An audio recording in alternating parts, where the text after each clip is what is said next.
Welcome back, Azerothians. This week we discuss 6.1 and updates to the Dark Moon Fair, the conclusion of the US and World First races, and the introduction to the game tokens into Warcraft. You're listening to episode number 3 of The Edge.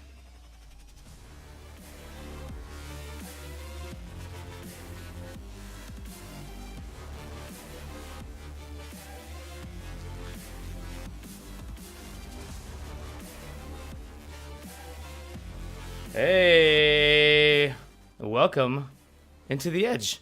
For the 3rd of March 2015, I will be your host, Sean Clark, or as I'm known around Shattered Hand and Thrall, Valise. I would like to say a big hello to all of you folks in the live stream. Sometimes it's a little bit too early, but for you that are here right now, what's up?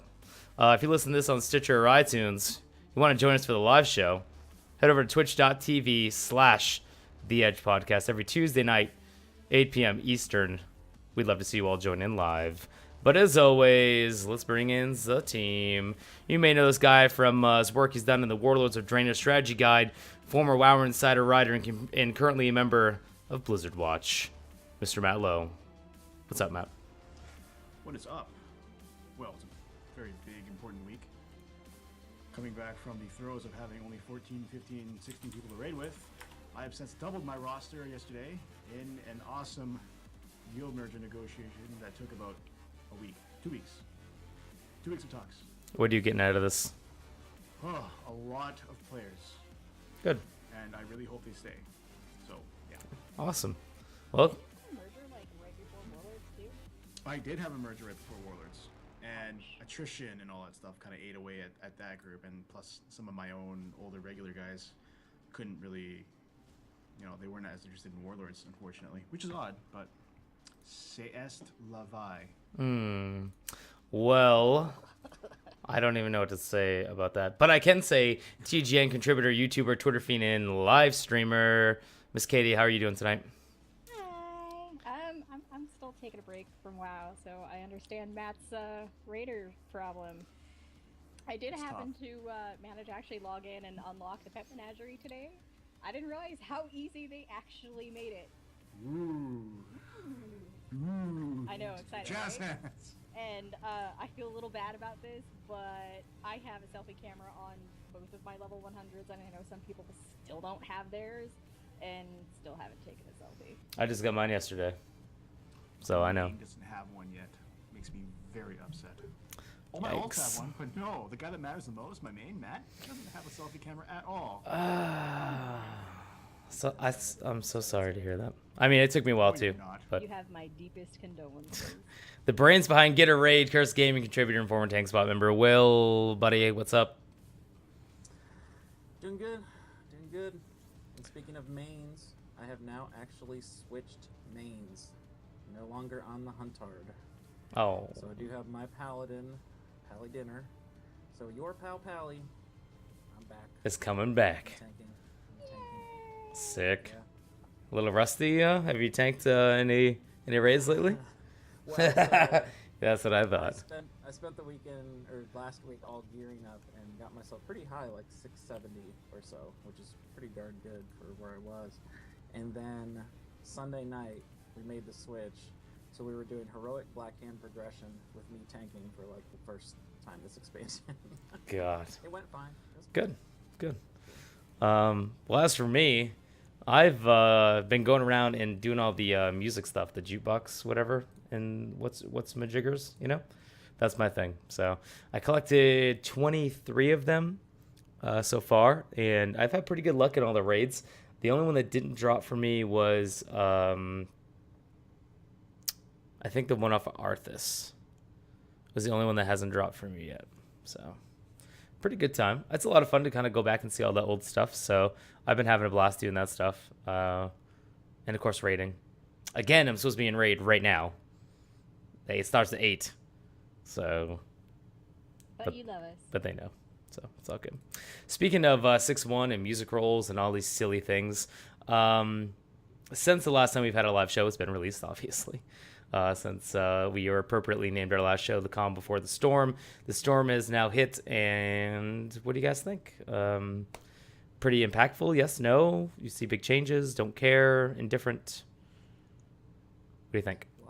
lots of people are happy with their class changes. I know our GM Monk is really happy with Windwalker, so people are happy their classes are doing well. I don't know.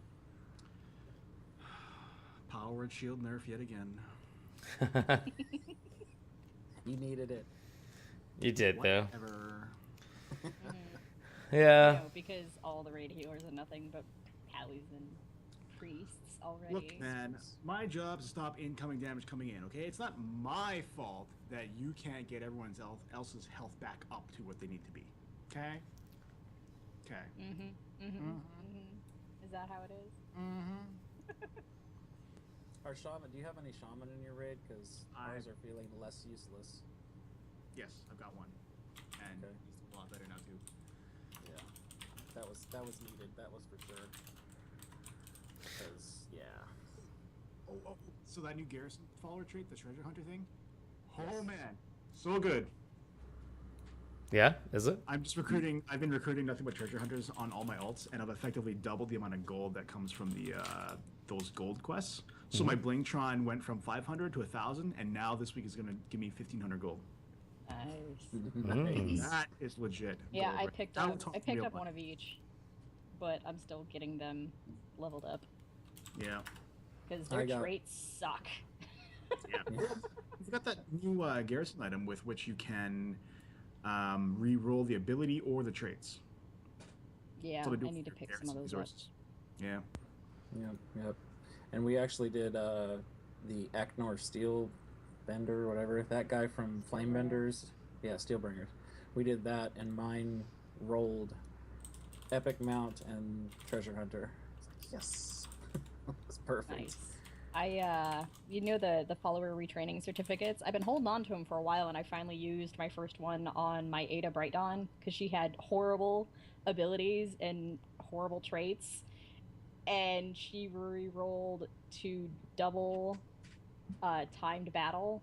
Both of her abilities are timed battle counters.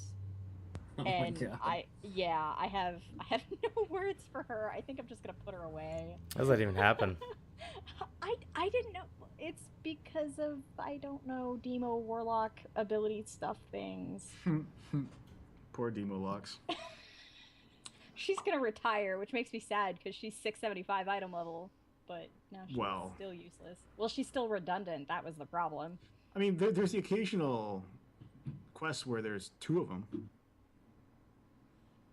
Yeah. Two that you need for a mission, you mean? Very Yeah, periodic. but I was hoping for either like a blood elf bonus or a undead bonus because that's what a lot of my guys have. So even if their abilities suck, there's so many interracial couplings going on that it doesn't matter. Like a big org bonus. I'm so glad that happened after we're done with Highmall. Yay. Thanks, Blizzard. Thanks, Obama. So you guys are pretty happy in general? 6-1? Or, I mean, is it what you thought it was going to be? Or is it just kind of like, okay, well, it's a little filler for now, Band-Aid over the bleed, so to speak? It's filler in the sense that there's nothing to do, and by nothing to do, I don't mean like all these minor changes and additions, but there's no new content drop. Like there's no new quest area, like there's no new max level zone or whatever, or new dungeons even. I mean, I know we got Blackrock Foundry, but that was technically like a tier 0 raid for everyone in the expansion coming up with when the expansion launched, right? Mm-hmm. So it was kind of a letdown in that sense. It's like, oh, well, I have to do all these things again, and there's nothing else for me to really do other than kind of enjoy these new achievements. I guess I can go back to Black Temple and get the rating with leashes or whatever it is for all those Black Temple pets and Sunwell pets, Yep. right? So, Yep. Yeah, what they're putting out, it isn't that it's underwhelming, it's that it should have come out with 6.0, but, things felt incomplete then and they still do now. And we're so trained, in Pavlovian style that if we get a patch, then we get stuff with it. Like in Miss of Pandaria, we had the huge landing in Krasarang. There was a whole storyline and stuff to unlock and progression to make, and you're not getting any of that. So it makes me kind of wonder, is Blizzard going to start gearing towards, well, even if it's a patch, it's not necessarily going to be a big content patch, but to train us to get used to like these smaller, more frequent patches, maybe. Because that's kind of what it feels like. Because normally we wouldn't see a 0.1 for a few more months. So, Well, since we're talking about content patches and what Blizzard does or does not implement into the game with said patch, trivia question time. Where and what time or what numbered patch did it was a point patch where we received only one thing and it was no content upgrades. There was no change to any classes or specs. I know. There was nothing done except for one thing. Do you know what it was? 2.2? 2.2. Voice chat. That is correct. Nothing is as bad as 2.2. Okay, so anytime someone's like, oh man, this patch sucks, but it could be 2.2. Just remember that. That's true. I completely forgot about that patch, actually. Yeah. I think I was I still playing then? I don't remember. 2.2, I mean, literally all it did was incorporate voice chat. I mean, When exactly did that debut? I don't know the exact time frame. Like the year, roughly. Do you remember? 2007. 7, 8, yeah. Wow. Yep. Hard to believe, huh? But I mean, going back to the point of content per patch, did you guys watch the developers live Q&A? Yes, the raid Q&A that was held on last Friday, right? Yeah. So Ian Hazacostas had said one of the questions that was submitted by one of the users, I wish I could remember his name because it was a very good question, was something about how many raids do you think there's going to be in this expansion until we move forward? And Ian kind of got a little bit into, well, we understand that Siege of Orgrimmar was 13 months and that's completely unacceptable. And he said he didn't give an exact number as per Blizzard's usual answer, but he did say whatever feels right. So they may put in some kind of filler. They may put in some kind of whatever little type of thing, like almost like what we had in Cataclysm or in Wrath, the Argent Tournament, things like that. But the Argent Tournament is actually good now. You look back on it. But anyways, I'm getting off the point.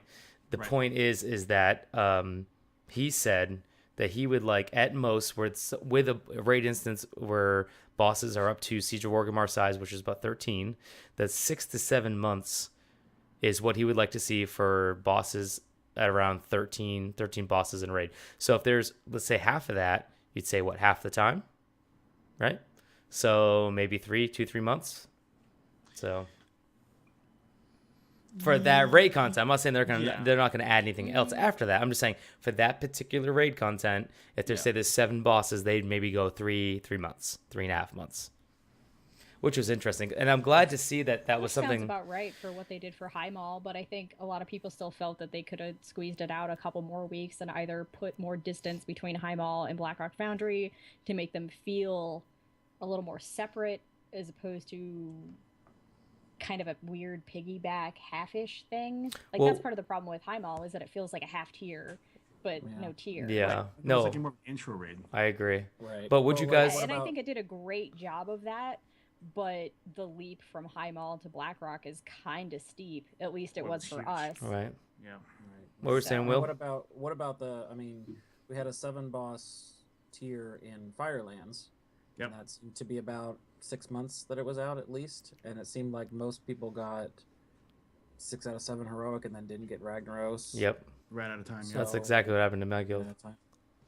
Yep. So did that feel good to people? I know my guild will sign up pleased because we got the glory of the Firelands Raider, got that nice shiny mount, but we were like, yeah, we're just not going to worry about Ragnaros. Oh well, we missed that one. So we didn't get it. We just went back in 10-man and farmed it for mounts.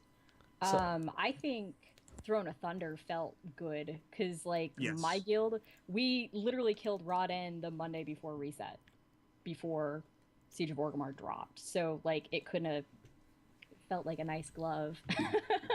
I think it's interesting. Couldn't get any better, you know? I think it's interesting that people are now, before everyone was like, oh God, Siege of Orgrimmar so long. I'm getting burned out, which obviously, yes, I totally agree. 13 months is way too long for a single raid content. But now it's funny that they released High Mall and then Blackrock Foundry so quickly after. And now everyone's almost kind of like, whoa. Huh, what's going on here, guys? Like, we didn't even really, in all honesty, do any of you guys feel like you really put forth that strong effort into High Mall before going into Blackrock? Or once Blackrock was out, you guys were like, well, we're done. Yeah. Like, you know? I was so done with High Mall after the holidays was over. I don't know why. It didn't really resonate with me. It wasn't really an instance that I enjoyed that much doing it. I didn't either. Well, it wasn't connected to I anything. was really looking forward to I didn't. Imperial, Yeah. and like there was a couple fights that were really great, but like we got stuck in some places and struggled a little, and like we should have had Chromog and we didn't Right. because we only put a couple days into it. Right. So that's Ran kind out of of what I time. was like. I'd like to think I'd finished it, but we were really getting into the meaty part of it.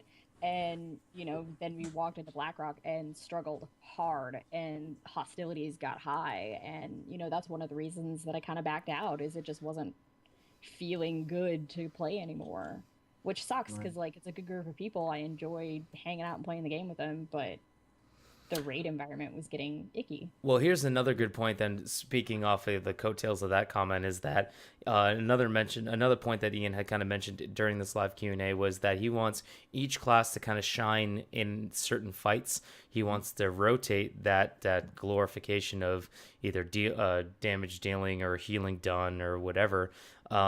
So, do you guys think that is a good move or a bad move? Because I know, like, for example, my class. There's like on operator, for example, I look amazing. Here I am cleaving ads and I'm wiping out everything. And I'm like, yeah, dude, look at my damage. I'm 120K. You know what I mean? And all of a sudden you throw me on something like Gruul and I'm like, ugh. So yes, good, bad. I mean, appropriate. I like it just from that standpoint of people get to shine here and there. Now, when you get to like Mythic and such and have to class stack, that doesn't feel as good. But I feel like when most people are going to get into Mythic, they're not going to be class stacking because they're going to have the gear to back it up. But I like it from that standpoint of, hey, this is my fight. This is like Iron Maidens. That's probably the Windwalker fight where you just blow up 3 targets and yeah, you win kind of thing. Kind of like Fire Mage Blast Furnace, blow up Yeah. all the things. Now, how does this work from a raid leader standpoint? I mean, 2 of the 4 of us here are raid leaders and guild pretty much guild GMs. And I mean, how do you take that into account then when you're looking at, say, progression rather than farm? How do you identify who's going to stand out in that fight? And are you going to class stack on progression, even in heroic, if you know certain classes are going to outshine the others?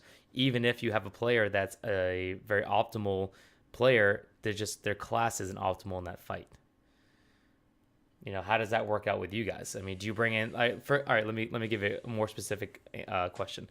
Let's just say you have a raider that comes in that plays his class very optimally, above average, well above average, right? Mm-hmm. But it is not his he shows up every week, he or she shows up every week, very optimally geared, very knowledgeable, very professional, whatever. But again, class sucks on the fight. Or do you bring in someone who is going to be able to do absolutely amazing damage, but someone who's very inconsistent, but that probably with this person you're going to doubt it. What do you do? I know my guild's watching this. For my guild, like when rogues were really, really weak, we still had 3 rogues in the raid. And, I mean, always? Always. Yeah, always when rogues are, except for Classic, when we were one-shot ambushing people on mounts. I think my answer to that question is probably for the most part you keep the consistent person and just get through it with the mechanics that are already in there that Blizzard provides to progress on the fight, which is number 1, time, just putting more time into the fight. And if you really need that extra bit of DPS, people start to squeeze it out as they learn the fight. And then weekly farms of gear and upgrades people just get from other things. I mean, that's the natural built-in stuff to get you through stuff. Are you talking about heroic only, or are you talking about mythic as well? Well, unless I think in the situation where you're a top 10 to 5% or 15% to 5% type guild, you're probably just barely dipping your toe into mythic right now. Mm-hmm. And that means you've already gotten 3-4 resets of gear. Mm-hmm. Most people have their tier. Actually, I have 0, but I have 1. I have 3. I've coined it every week and I can't get anything. Yeah, but most people have that tier, which many of the encounters were designed around people having that in mythic. So people are like, getting close to 680 ish, Mm-hmm. and those mythic fights should start to, like, they're even built on a progression scale there too. So you go take down Beast Lord, okay, cool, you can do that. Now you're starting to get some mythic pieces, and then if stuff is tough, you just keep going back and resetting and getting the more gear, and eventually you get through it all. Again, that I'm talking like top, not the top 1%. They do many other things to get beyond this, but Oh, of course. They that class gear that is, card. well, yeah, they class stack, and they do the whole 2-3 main raids that you filter all the gear to the mains, and Yep. they're ultra geared anyway. So, there's a lot of things that happen at that level that's just It's typical unfeasible, Raider. not realistic. Yeah. So I'm gonna go out on a limb, and I'm gonna go answer this differently than Will. I think at our current level, if we were working on a fresh new boss and I was given a choice between taking those kinds of players that you just suggested, if it was one or the other, I would go with the player that would get the job done, regardless of who it would be. So if I have to take a suboptimal player temporarily, or someone who's inconsistent, I would strongly consider doing that. If the consistent guy is the way to go, I'll do that too. But whatever it takes to get the job done. Like, it doesn't matter if you if you beat the enraged timer by 10 seconds or 50 seconds, right? You're still gonna get it. So that would be my answer to that question. And a lot of this hinges on a number of different factors. Like it or not, when you're the GM of a raiding guild, there's this clock that's ticking.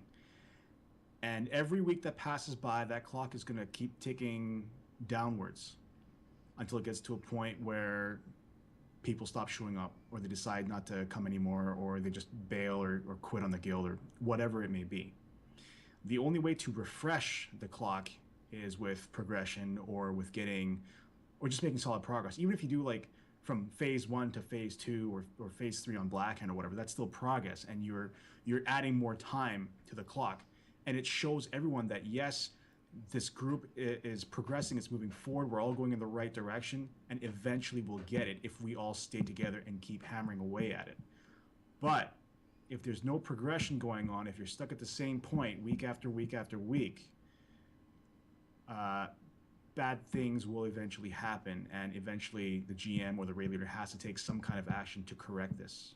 So, okay, real quick then, would you prefer and this is a question for all you guys, would you prefer the game to go in more of this, stay in this general direction of they want each class to shine individually on specific fights, or would you like to see more of maybe a consolidation of skills and talents and making it more individually skill-based on the player itself rather than the fight itself?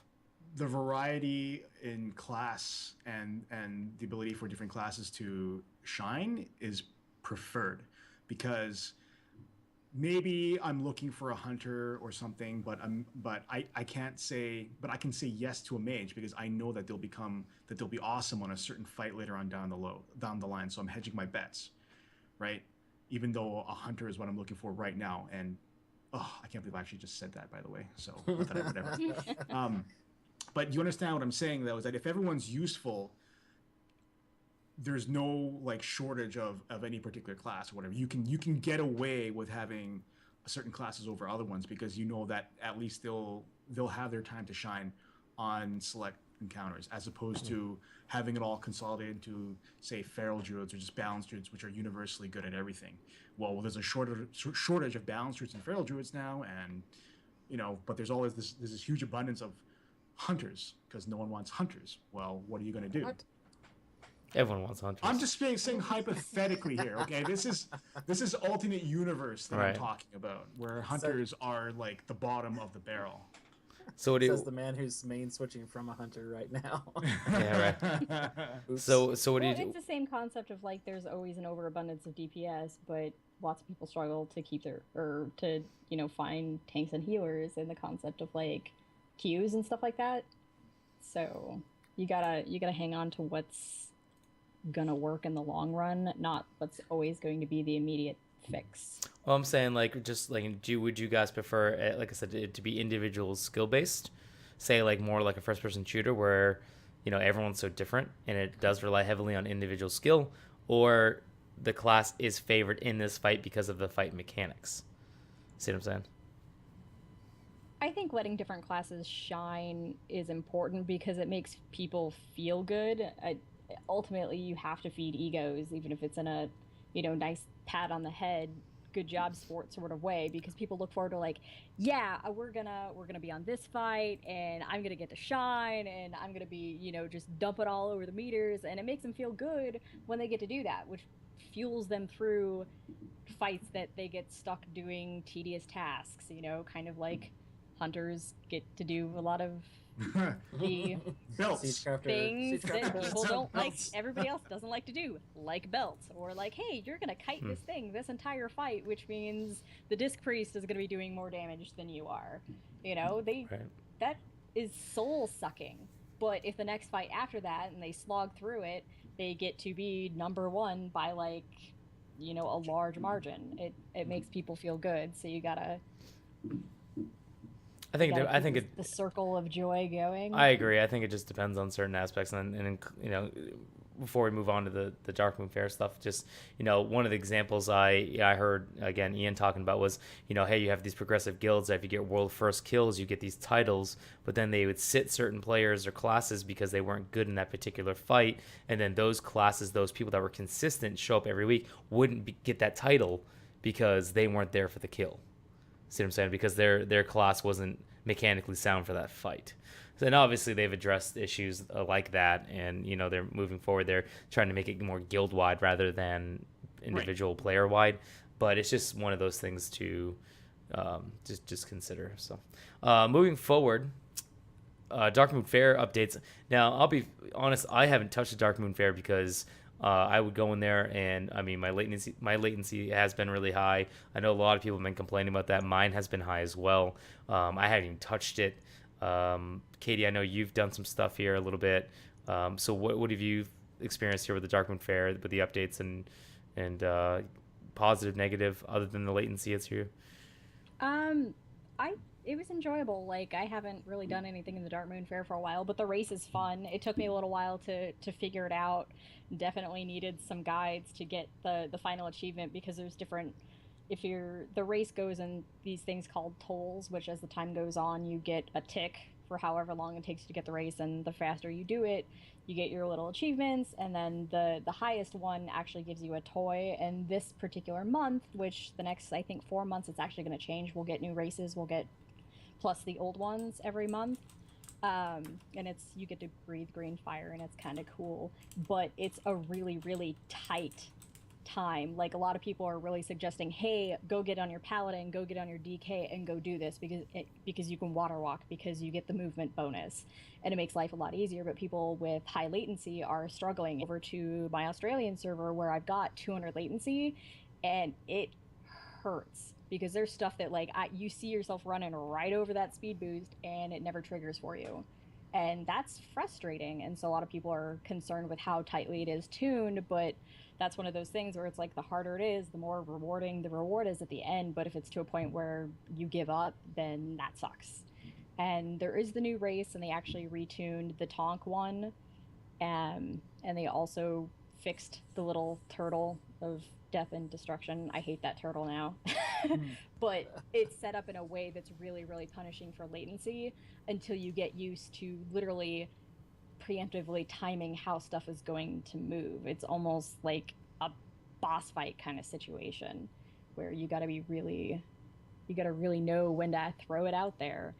So the new stuff is cool, but I think it's a little punishing, which makes people not want to engage in it next month.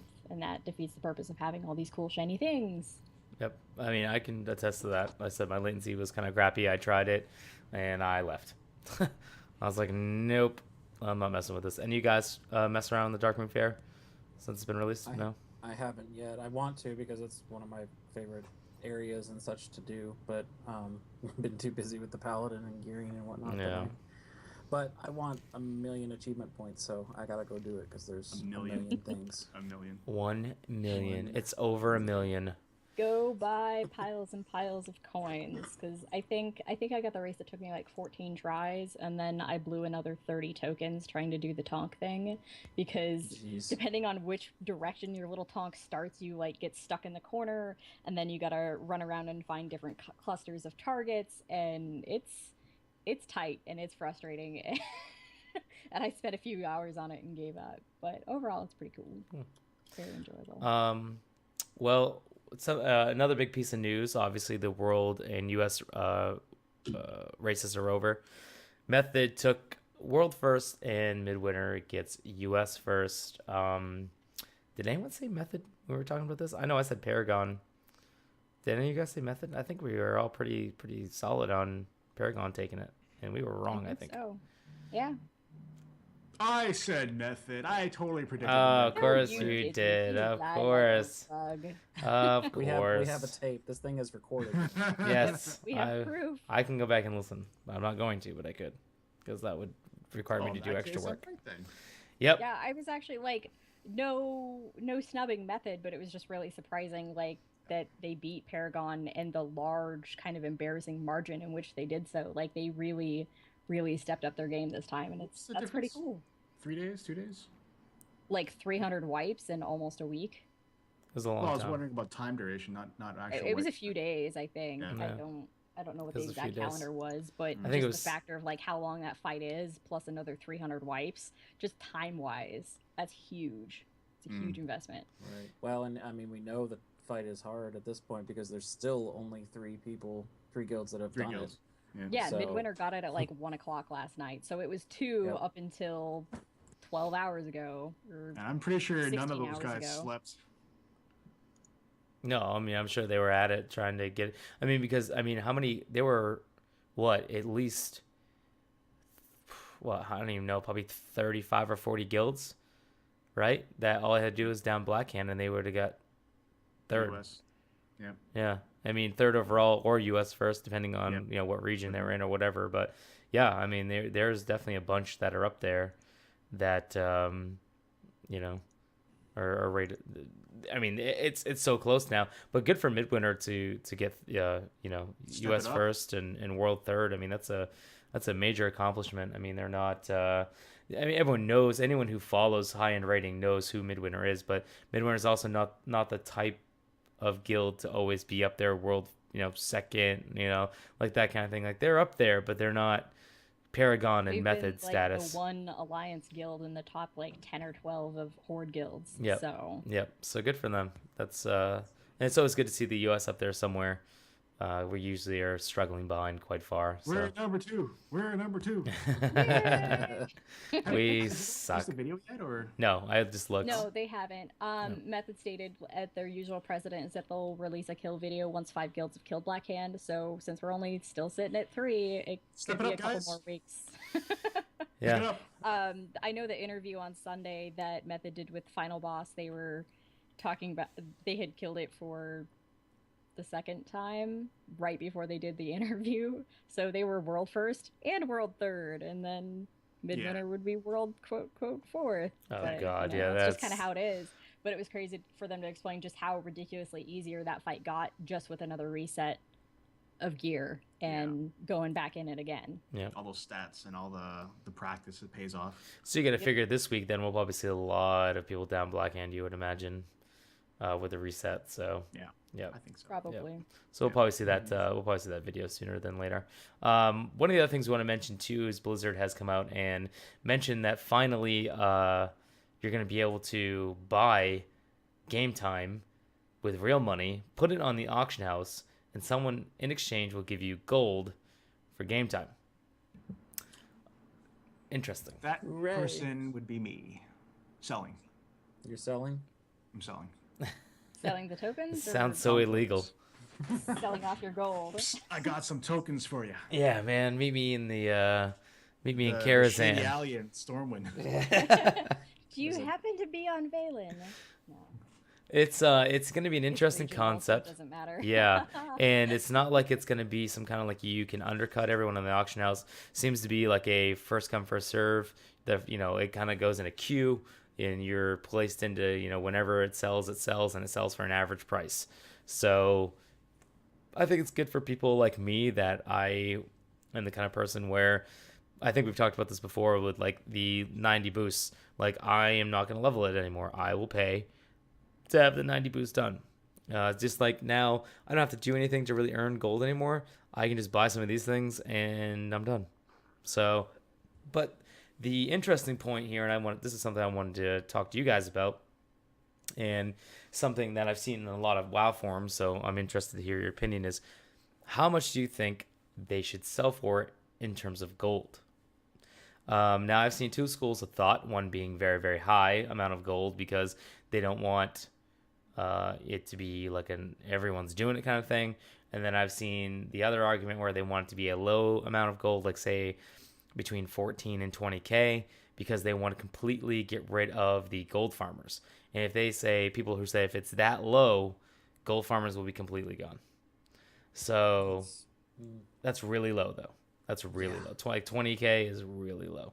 So, I mean, what do you guys think? What do you think the price range should be, or what would you like to see it be? I think that's probably a safe assessment because third-party sites, it's about $1 for 1,000 gold. Obviously, they sell it in larger chunks than that, but that's kind of the running gig no matter where you go. Mm-hmm. Yep. But with the exception of, like the Chinese region where their gold market's way different because of the model of the game. But I don't know. I think they'll really follow suit with like how other games do. There's a $5 gap with the dollar cost of a month of game time versus the dollar cost of these tokens to keep it kind of imbalanced for like exploitation purposes. Like, you're not going to buy tokens and then turn around and buy gold and move stuff around like that. It's meant to be you're either in the paying for your game time market or paying for gold market. Right.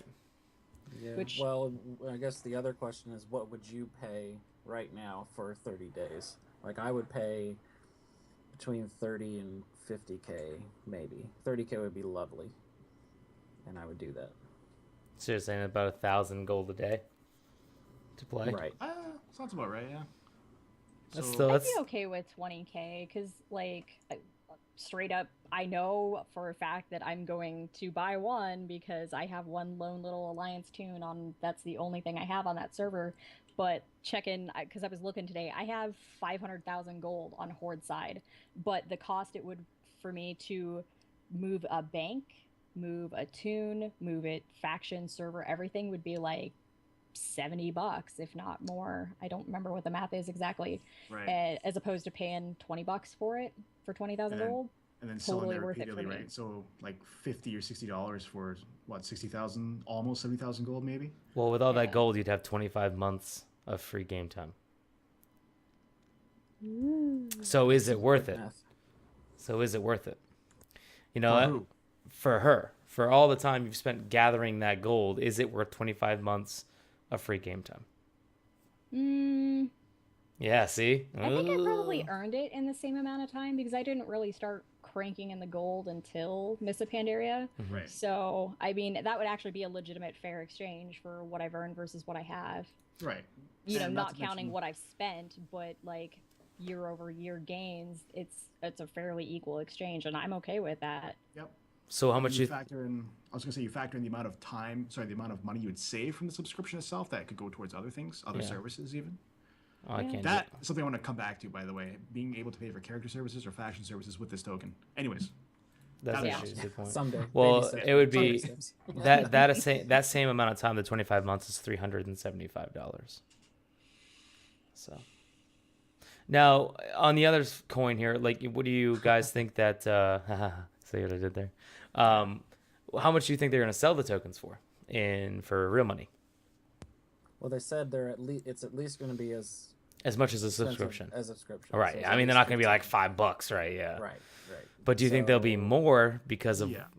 I'm thinking maybe 20, 25. Yeah, 25 at the absolute most. But I think that they may even have an option where later on down the road, you'll see them say, hey, we'll set up kind of like a subscription for you. Like, say if this is something you want to do all the time, like every month, if you auto subscribe to this, and we'll take an extra $10. So, say your WoW account's 15, we'll take an extra 10 out, and then we'll automatically take a token and put it on the auction house for you. Ooh, that would be interesting. See what I'm saying? And then, but if you do it per month, it's more expensive. Kind of like when you buy WoW Game Time, the longer you buy it for, the cheaper it is. It's the same deal with this. They'd say, okay, listen, if you do this for a full year, you pay in advance, we will automatically put it on the auction house for you. You don't have to think about it. All of a sudden, boom, you'll have gold in your tune. One day you log in, it's on, it's in your mail. That's interesting too. So, I would not be surprised to see Blizzard pull a move like that, because why not? I mean, people will buy it. I think it's a possibility just because of the nature of when your game time runs out. If I don't know if you guys read the article that Venture Beat wrote on the interview that they did with Hazakostas, in addition to the FAQ that was up on the Warcraft site. If you run out of time and you log in to the character screen, it says, hey, do you want to exchange gold for game time? And there's a button right there. It's already pretty built in, so it's possible. Yeah, and it's something that I think, because I mean, if you want to get down to brass tacks, I did it again. See, it's all about Blizzard getting their cut. That's all it is. Blizzard doesn't want to get these gold farmers any more money. They want their pay. They want their money, and this is what it comes down to. So anything that Blizzard can do to make it so you're only going to go through them is going to be the system that they put in place. I mean, they tried the same thing with Diablo 3, except that just ruined the game completely. That was different, though. Yeah, that was completely different, because that takes away the whole purpose of the game. Can you imagine if there was 2 ways, yeah. Can you imagine if we had the auction house where everything in Warcraft, literally every item was BOE, every single item? Can you imagine how different that game would be? Well, yeah, because at that point you could literally buy your character's power. Exactly, right. Which is what Diablo 3 was about. You didn't have to play the game anymore. You could just set up bots. Exactly. Or whatever, right? And then you could even sell it for, people. You could buy geared out characters with just real money, and then there was no point in playing the game anymore. Right. Because people play the game to get more powerful. Right. People play the game to find items. That's the point. Yeah, like that's find items. You legendary drops, and you're like, ooh, Gear. Yeah. Ooh, I guess speaking it's out of the game. Speaking of all that, I mean, could you see some top guilds starting to spend some serious cash to get gold ahead of the next tier or something, in order to have even more gold to spend on the black market auction house? And I know they said they're going to change some stuff, but yeah, I was going to say that brings up another point that Hazakos has brought up, is that, hey, if there's more gold floating in the market, they intend to reassess BOEs on the black market auction house. And if nothing else, if they pull those mythic items off of the auction house, all else fails, that will be worth it. Because I think that really did a number on the progression game. Of course it did. I mean, you can literally go and buy item upgrades. I mean, how is that? No, I mean, I don't know. Like, I think we all have a differing opinion on this. I still feel like that's a form of exploitation. But because this is the point. The point is, and this is again quoting, Ian himself. He had said that people were upset because you can get mythic Blackrock Foundry items from your garrison without even downing a mythic boss. Okay, and his counter argument to that was, well, I'm pretty sure if you're in town and you see a full blown mythic raider standing next to a dude who has 2 items from his mythic cache, you're gonna see a difference. But I think that it makes a huge impact with that top 0.01% of raiders in raiding guilds, that if they're hopping across all these servers and getting this piece and getting that piece and this piece and that piece, it all of a sudden doesn't become it's just one piece you're getting, it's several pieces you're getting. And that makes a huge, huge difference, because you would never, ever have access to those items unless you down those bosses first. I mean, the irony is that they were getting gear. Like, didn't someone get one of the Blackhand mythics weapon like one of the first weeks or something? Like, it was like or it was Imperator, I think. Wasn't a staff or something? That was one of my guildies got the really OP trinket off of Mythic Imperator on his first cache.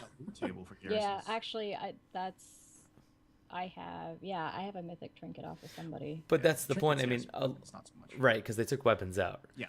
But I think this was before because they still had them in originally. But that's my whole point is that like how are you're using the weapons that drop from the boss to down that boss. It's like backwards. It's like getting your loot first and then getting the progression. It's like, wait, what? That doesn't make a lot of sense in my mind. But again, that's just the way I look at it. So, well, this is about a good time to do some shout outs because we're pretty much hit it on the head here. So that's pretty good. I would say, Matt, you have a shout out, but he's going to say no. That's not true. Shout out to all the new people that joined my guild. Hopefully we can work together and down some awesome bosses. They probably not watching or listening anymore, so it's okay. Yep. Well, in that case, that's my one shout out for the year. Oh my God. I was gonna say that's it. That's all you get, guildies. Yep. And they're not even here to listen. Wow. Katie, did you get anything? I just want to give a shout out to Fabelina because I got my commission done by her last week, and awesome. I was so happy with it. I cried more than once. So I love her face. She does, and I really very, hope very I get a work. chance to see her at BlizzCon. So. I'm not gonna say that I was the direct cause of her success, but I'm gonna say I had a hand in it. I had a hand in it. So you had a direct cause in her success. Yeah. Okay. Maybe I did. Maybe. Okay. This is the timeline. Okay. She wasn't that popular. No one really knew her. I had my work done, my badge done from her. I showed it to everyone at BlizzCon. Showed it off on the stream. Talked about it on the stream. Now suddenly she has like 6, 7, 8 zillion followers. Everyone's trying to get commissions from her. I'm just saying. And she's booked constantly. I'm just saying. Okay. And I'm going. Now, same thing with the guy who did our overlay. Waymo from Open Raid. Same deal. Okay. He's doing a little graphic design here and there, whatever does ours. Boom. Now all of a sudden. He's an MMO champion. Yeah. MMO champion. Now everyone wants to commissions by him. La, la, la, la. Guys, I am gold. I am pure friggin' gold. So obviously the goal is work with Sean here, get rich. Yeah, I can't get rich apparently, but I can apparently make other people better. So that's great. What you should do is have a service be like, hey, give me $10 and I'll mention you on my show. Oh yeah, right. Yeah, I don't want that though. I don't want that. I don't want that. I want to be that person that like when I go to BlizzCons and stuff, and then these people do make it and they're very successful. They give me nods. You know what I mean? Like that's what I want. I don't care about the money. I don't care about any of that. It's just one of those like, oh, see now I got it's that connection. That's important. The small perks in life. Will, shout outs. What you got, buddy? Before I go on a rant for longer than that. I'll shut myself up. Shout out to Rob and Hen from the Training Dummies. I'm going to guest on their show recording tonight talking about my favorite subject, log analysis. And they're from our, the D20 Crit and yes, good show. Chaos Gaming Media Group. So yes. And what time is that at? It's a pre-recorded show, so it's not. When does that show come out? Oh, damn it, you would ask. I would ask. I was giving you an opportunity to fight here, but no. Dang it. Bad shout out. We know this. No. We know this. We can just hear the typing done right now. That's exactly right. So bad at plugging. I gave you like a softball. I feel like I should just like cut the screen right now and be like, we are so ashamed, you guys. Please don't watch the show. Where's this? Yep, he's not saying. I'm not we. No. He's going. We're gonna do. Now, during this break, I'd like to recommend you go check out d20crit.com for our wonderful news, articles, and podcasts surrounding all things Blizzard and some things outside of Blizzard as well. Thursdays. There you go. Son of a beach nut. Yes. Oh God. I don't even know what I have for shoutouts. Big shout out to my guild, I guess, for letting me continue to do my cast, even though they're probably very angry that I do this and I'm not around, but I'm player rogue, so no one cares anyways. So there you go. Wraps up our episode number 3 of The Edge. I'm going to put back on my music because I think it sounds good when I talk with music on. There we go. Let's do this. Beautiful. Boom. If you like the show, give it a 5-star rating. iTunes and Stitcher are on there, so go ahead and leave a comment, and if it's a 5-star, we'll read it. If it's a 4-star, I'm going to ignore it because it's my show. I can do whatever I want. So I'm not going to ignore it. I'm still going to read it. I'm still going to read it on the stream. So, yeah, it is what it is. Finally, Follow the show's Twitter at @TheEdge_podcast. And, of course, you can follow the Twitch channel, The Edge Podcast, all in one word, to keep up to date when we go live. You can always find us at d20crit.com. Like I just didn't shamelessly promote them. And keep an eye on our Twitter and our live stream for next week, because we definitely have something we're going to be giving away. I can't talk about it, though. I want to tell you, but I can't. So I feel like Matt was going to say something there, but he just didn't. I was gonna say, are you giving away a date, a free lunch with you? I guess. I mean, I could give you free sushi at my job. It's pretty. At BlizzCon. No, at BlizzCon. It's pretty dank sushi. Yeah, I will buy you a Loki at BlizzCon. That's what I'll do. We'll park our rumps right outside of the Hilton and we'll eat a Loki together. But no, keep an eye out. We'll announce some stuff and you'll definitely want to be in the live stream next week. I promise you. But I hope you enjoyed the show for this week. We will see you guys next Tuesday, 8 p.m. Eastern, right here. Same bat time, same bat channel. But we're out for now. Peace.